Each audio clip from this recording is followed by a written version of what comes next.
اما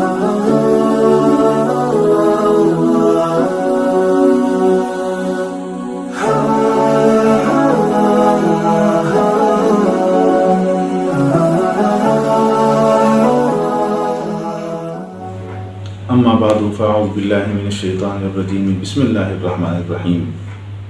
شہر رمضان الذی انزل فیہ القرآن وقال النبی صلی اللہ علیہ وسلم رمضان شہر اللہ صدق اللہ مولانا العظیم وصدق رسولہ النبی الکریم ونحن علی ذلک من الشاہدین والشاکرین والحمد للہ رب العالمین۔ سامعین و ناظرین کرام، آپ کو معلوم ہے کہ رحمتوں والا برکتوں والا مہینہ ہم پر سایہ فگن ہو چکا ہے، اور یہ مہینہ کتنا عظیم الشان ہے، کتنا بلند مرتبہ رکھتا ہے، آپ اس سے اندازہ لگائیے کہ جناب نبی کریم صلی اللہ علیہ وآلہ وسلم اس مہینے کا شوق اور اس مہینے سے ملاقات اس کے لیے 2 مہینے پہلے اللہ جل جلالہ سے دعا شروع فرما دیتے تھے۔ وہ دعا تھی اللہم بارک لنا فی رجب و شعبان و بلغنا رمضان، کہ اللہ آپ نے مجھے رجب کا چاند اگر دکھا دیا ہے تو اب رجب کا مہینہ اور شعبان کا مہینہ، اے اللہ میری عمر میں میری زندگی میں برکت رکھ دیجئے، وَبَلِّغْنَا رَمَضَانَ اور مجھے رمضان تک پہنچا دیجئے۔ اندازہ لگائیے یہ کون سی ہستی دعا کر رہی ہے؟ جس ہستی کے لیے جنت بنی ہے اور جس ہستی کے قدموں نے جنت کی زمین کو روندا ہے، وہ ہستی اللہ جل جلالہ سے رمضان جب قریب آ جاتا تو جنت نہیں رمضان مانگا کرتی تھی۔ تو کیا سمجھ میں آتا ہے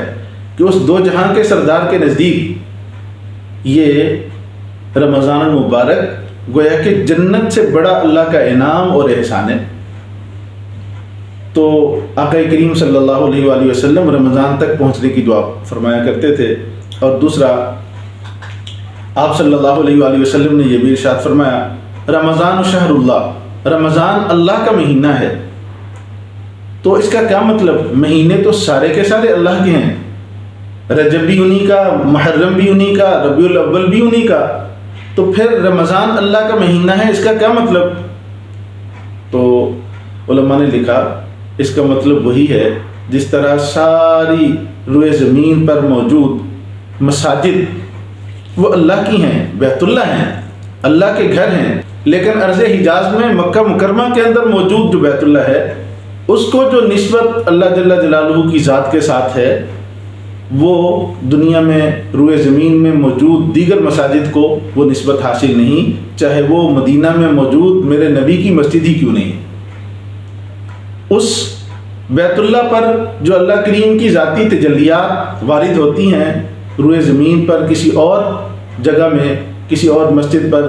وہ تجلیات نازل نہیں ہوتی، اس لیے فرمایا رمضان بیت اللہ وہ اللہ کا گھر ہے۔ اسی طرح رمضان سے متعلق فرمایا رمضان شہر اللہ، یہ اللہ کا مہینہ ہے، مہینے سارے کے سارے اللہ کے، لیکن اس رمضان میں جو انوارات برکات آسمان سے اترتے ہیں وہ کسی اور مہینے میں نہیں اترتے۔ تو اس لیے یہ رمضان ہم پر سایہ فگن ہو چکا ہے، یہ اللہ کریم کا بہت بڑا انعام ہے۔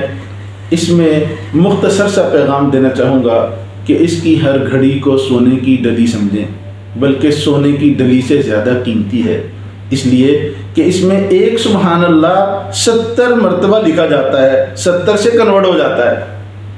اور ایک مرتبہ الحمدللہ 70 سے کنورٹ ہو جاتا ہے، ایک مرتبہ اللہ اکبر 70 سے 70 گنا بڑھ جاتا ہے، اور نفل فرائض میں چلے جاتے ہیں، فرض 70 سے کنورٹ ہونا شروع ہو جاتے ہیں۔ تو اس لیے اس کے لمحات ان کو بجائے ضائع ہونے کے قیمتی بنانے کی ضرورت ہے۔ انشاءاللہ اس پر مزید عرض کروں گا کہ ان کو قیمتی کیسے بنایا جائے۔ اللہ کریم سے دعا گو ہوں مجھے اور آپ کو توفیق عمل نصیب فرمائے۔